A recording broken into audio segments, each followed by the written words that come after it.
Bonjour à tous, bonjour chers frères et sœurs dans le Seigneur. Nous vous saluons dans le beau et précieux nom de notre Seigneur Jésus-Christ.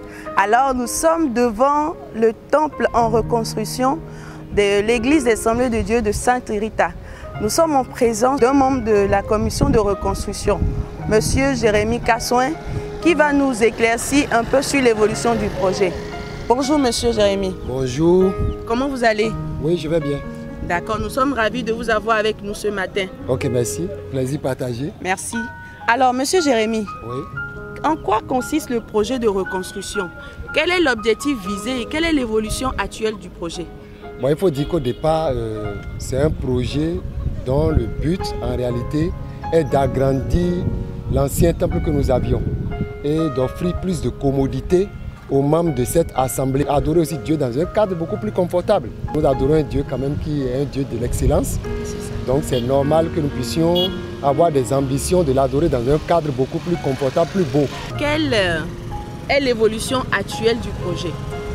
Pour parler de l'évolution actuelle du projet et pour faire aussi beaucoup plus simple, je nous inviterai simplement à aller sur le chantier pour découvrir avec moi l'état dans lequel il se trouve actuellement.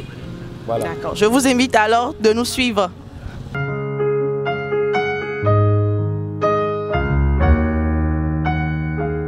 Nous sommes à l'entrée. Nous allons donc rejoindre Monsieur Jérémy pour l'éclaircissement de l'évolution. Comme précédemment dit, nous sommes devant l'entrée principale du temple que vous êtes en train de voir là. Et comme vous le constatez déjà, nous n'avons pas encore pour l'instant les escaliers qui vont nous permettre d'accéder au temple principal. Oui, donc les escaliers, on ne les a pas encore réalisés, faute de moyens financiers pour l'instant. Et vous verrez aussi à ma gauche, complètement au fond à ma gauche, nous avons un couloir de circulation. Et ici aussi à ma droite, nous avons un autre couloir de circulation. Et le couloir de circulation, son objectif, c'est de permettre aux membres d'accéder au temple principal à travers les portes latérales. Nous avons une porte latérale gauche et une porte latérale droite à travers lesquelles les membres peuvent toujours accéder au temple principal au lieu de passer par l'entrée principale ici. Donc voilà autant de possibilités que nous avons. Donc je vais vous inviter à voir en même temps dans quel état se trouve en ce moment le couloir qui est à ma droite. Vous voyez derrière le couloir. Et nous avons là-bas derrière les fosses qu'il faudra finir de fermer parce qu'il faut faire les dalettes pour fermer les fosses, assainir le couloir, remblayer. On ne pourra pas le laisser dans cet état-là. Et déjà, ça vous permet de découvrir en même temps le sous-sol que nous avons. Nous avons un sous-sol ici. Et le sous-sol permettra d'abriter le culte des enfants. Vous verrez déjà, vous voyez déjà comme nous sommes là. Vous voyez les fenêtres pour l'aération du sous-sol. Les fenêtres pour l'aération du sous-sol que nous n'avons pas encore achevées. Donc les fenêtres sont encore ouvertes. Donc il faudra par la suite finir ces travaux. Nous allons découvrir en même temps le temple principal. Au niveau du temple principal, et vous allez constater en regardant bien que ça a une architecture un peu particulière qui donne légèrement sur une pente douce. L'objectif, c'est de permettre à tous les membres qui seront assis au niveau de ce temple principal de ne pas avoir besoin de forcément se lever pour voir tout ce qui se passe sur le podium.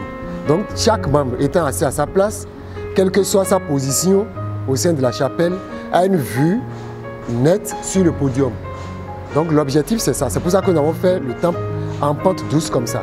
Et c'est vrai, il y a encore les bois qui ont servi de support à la grande dalle qui a été coulée, qui sont encore là. Mais n'empêche que nous allons un peu découvrir le podium. Voilà, ici nous sommes sur le podium. Le podium principal, le podium de l'église. Nous avons prévu le baptistère. Le baptistère que nous fermerons après. Nous allons fermer après le baptistère en matériaux, soit en bois ou en fer. Et toutes les fois qu'il y aura une cérémonie de baptême, on va ouvrir et faire le baptême ici. Et comme je le disais, en faisant le baptême là, ça va nous éviter de nous regrouper sur le podium pour empêcher ceux qui sont assis de voir. Donc chaque membre à sa place pourra simplement voir comment la cérémonie de baptême est en train de se dérouler.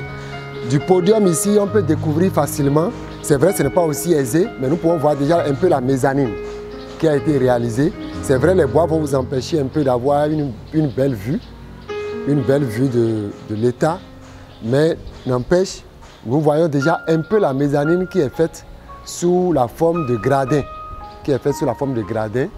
Voilà, un peu la mezzanine que vous voyez en face là. Voilà. Et en ce moment, vous voyez déjà que ce soit les faces latérales, gauche ou droite, nous n'avons pas encore monté les murs, il n'y a pas encore l'élévation des murs de part et d'autre. Donc ce sont parmi tant d'autres les travaux qu'il reste à réaliser au niveau de ce temple.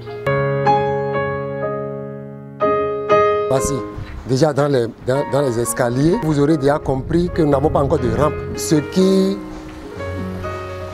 pose un problème de sécurité sur le site. L'entresol servira à abriter le culte des tout petits enfants. Quand nous parlons des tout petits enfants, ceux qui ont à partir de 1 an, 2 ans, c'est-à-dire ceux qui marchent déjà, etc., et qui sont vraiment tout petits à 5 ans, 6 ans, ils pourront faire leur culte dans cet espace. Dans cet espace que nous avons l'obligation de sécuriser en fermant un peu le vide que vous voyez devant moi et qui donne une vue sur la chapelle principale. Donc nous devons fermer ce vide-là et tout ça pour que les choses soient simples. Au niveau des enfants surtout, il a été prévu de réaliser des toilettes ici.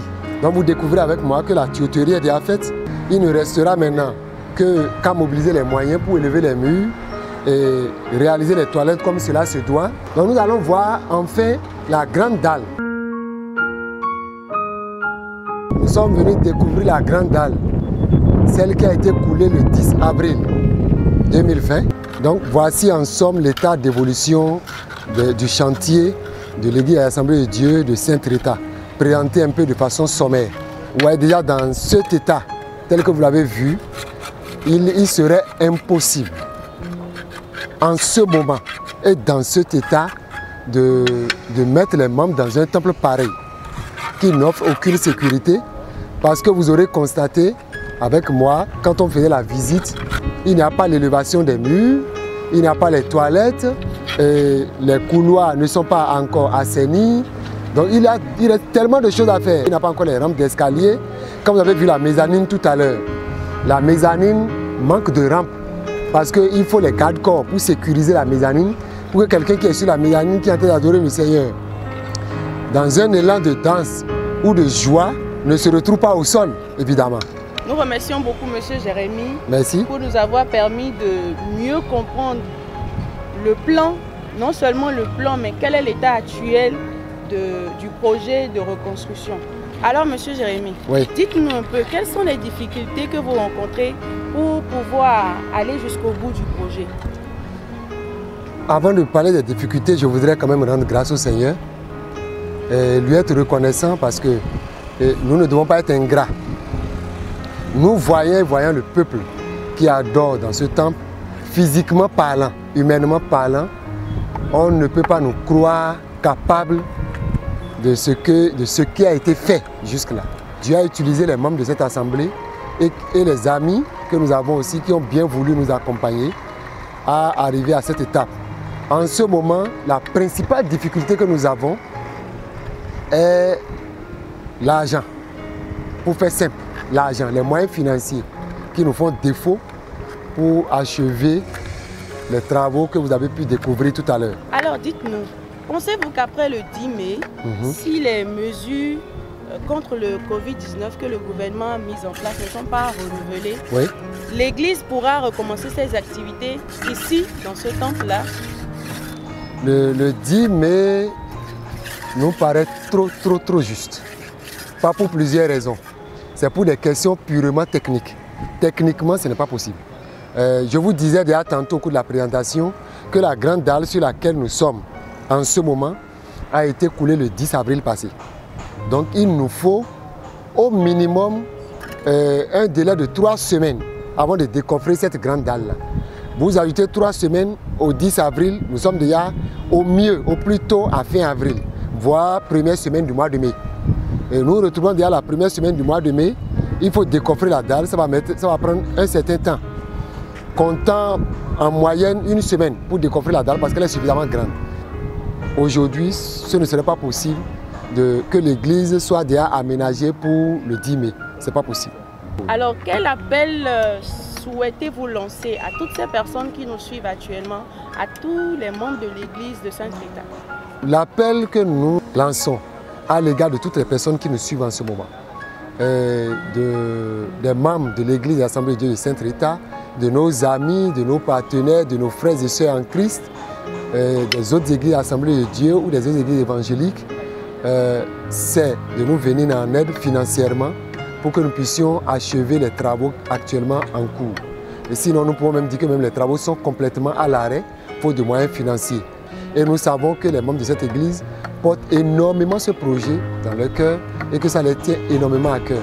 C'est aussi l'occasion pour moi de dire merci à nos pasteurs, de me nommer le révérend Nawan, qui est le pasteur titulaire de cette assemblée, et son adjoint, le révérend Ngodowe, pour l'accompagnement, pour tout ce qu'ils font dans l'atteinte des objectifs que l'Église s'est assignée au cours de cette année relativement à la reconstruction de ce temple. Que vraiment le Seigneur les bénisse et bénisse également tous ceux qui nous ont aidés d'une manière ou d'une autre jusque-là. Comme nous avons déjà tous compris de quoi il est question, nous vous prions donc, vous qui avez ce fardeau à cœur, vous à qui Dieu parle, d'aider cette église à évoluer dans ce projet. N'hésitez pas. Contactez juste les numéros qui seront affichés en bas de l'écran et vous serez bénis au-delà de tout ce que vous pouvez imaginer. Amen. Amen. Nous allons demander à M. Jérémie de nous donner son mot de fin. Une fois encore, et pour finir, je voudrais dire merci à Dieu pour cette œuvre qu'il nous a aidés à accomplir. C'est son œuvre, c'est son temple. Le Seigneur ne nous a pas abandonnés, nous a secourus. Il a été avec nous depuis 2016, où nous avons commencé ce projet jusqu'à ce jour. Le Seigneur nous a secourus, il nous a aidés financièrement à arriver à ce niveau. Et remercier aussi nos pasteurs, les différents responsables de cette assemblée, les diacres, les responsables des différents départements et tous les membres de l'église, du plus petit jusqu'au plus grand, que le Seigneur bénisse abondamment chacun, afin que notre prochaine victoire soit de regagner ce temple pour la gloire de l'Éternel Dieu. Merci, que le Seigneur vous bénisse.